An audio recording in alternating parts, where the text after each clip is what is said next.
I'm meteorologist Carly Gomez with a weather impact alert for you for Tuesday and Wednesday. Due to strong wind gusts, we are looking at a red flag warning now in effect for potential fire danger across a lot of our valley spots and west toward the Bay Area as well. Now, again, this is Tuesday starting at 10 a.m. until Wednesday morning as well as evening, depending on where you are. Now, for Wednesday, it's going to be until about 4 p.m. for the Sacramento area.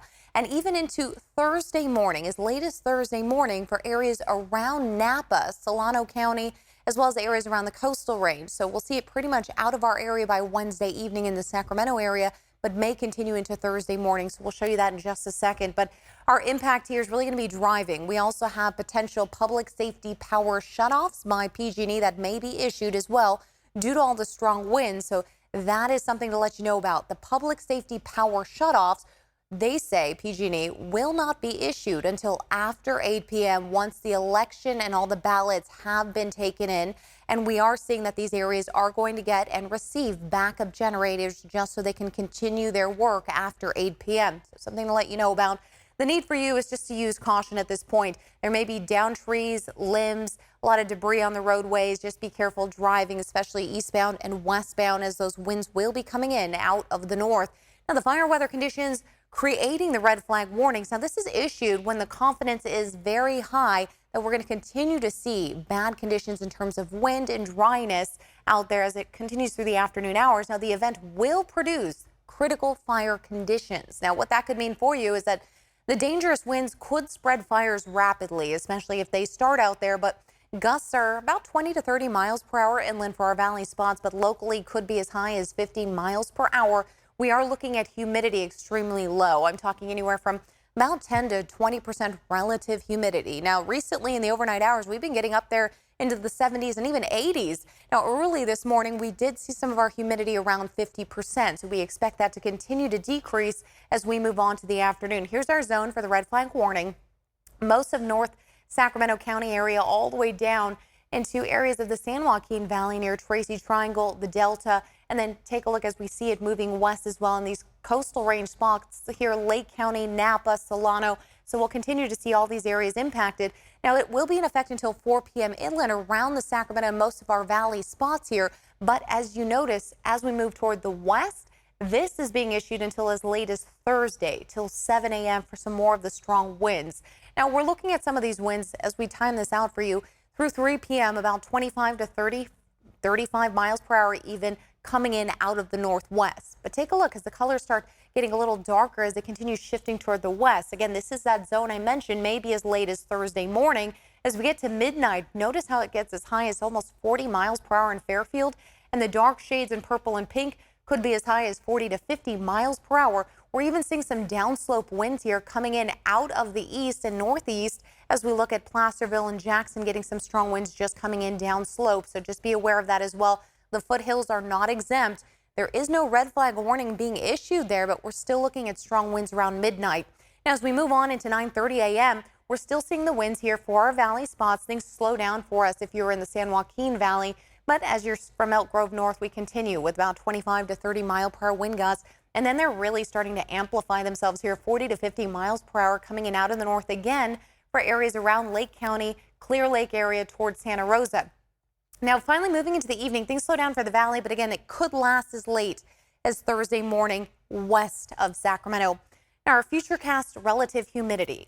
We've been looking into our afternoon hours for Tuesday, about 25 to 30% humidity, down to 16% in Fairfield. Although we did get some of that rain out there this week, it's not enough rain to dry us or keep us at least damp enough to avoid fire concerns altogether. Unfortunately, that is gone. Now we're looking at dry soil once again and humidity levels dropping. As we move on, we could see into the afternoon, evening hours, some of these humidity levels dropping from 15 to 17%, but overall, we're looking at an average about 20% relative humidity across our region. And then Wednesday afternoon could even get as low as 11% for areas around Marysville and Santa Rosa. Very dry in this zone here around Clear Lake, as we'll continue to see a lot of the drying winds coming in out of the northwest. So even our foothill spots getting as low as 10%. So just a reminder, yeah, we did get some rain, just not enough to completely keep us wet enough to move on and past fire season. We're still in fire season with dry grasses and dry conditions continuing. Now, here's what's the culprit of all of this is that we're looking at a low pressure system just to our east.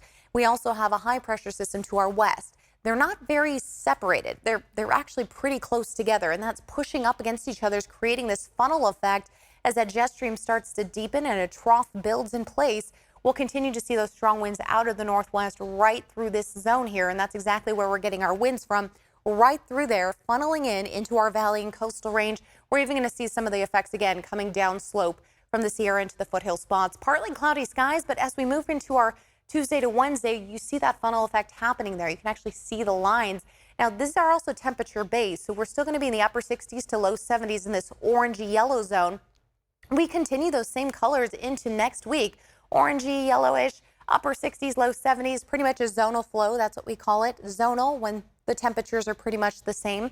But as we start looking here at a little bit of a trough starting to deepen by next Monday, that happens to be Veterans Day, we are looking at a chance for some showers. Late Sunday into Monday, we could see some showers headed our way.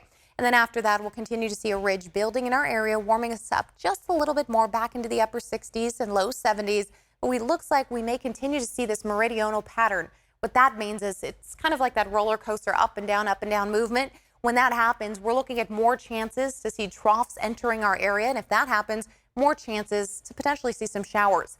Now, next 8 to 14 days out, we're likely cooler because of that meridional flow that we're seeing there. Cooler temperatures back and forth.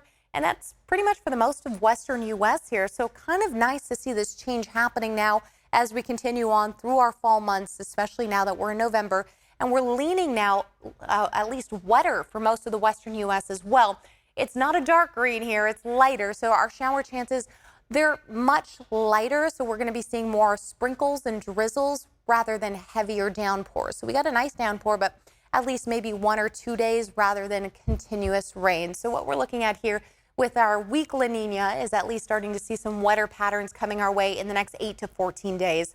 Temperatures into those foothills, looking at mid to low 60s here from Groveland and Sonora, but overnight lows are chilly. You're looking at 35 degrees in Twainhard, 37 in Arnold, 70 in Ione for the daytime high. Upper 60s to low 70s around the Bay Area, mid 70s from Antioch up toward Vacaville. And then we'll also see those low 70s here for most of our valley spots. 71 in Sacramento, those mid to low 70s continuing for most of our foothills as well. And then over the next couple of days, continuing to expect the upper 60s to low 70s. Again, the weather impact alerts still being issued for Tuesday to Wednesday due to all those strong wind gusts. Now, after that, we're getting into next weekend. We'll start to see some partly cloudy skies, upper 60s dropping into the mid 60s next week.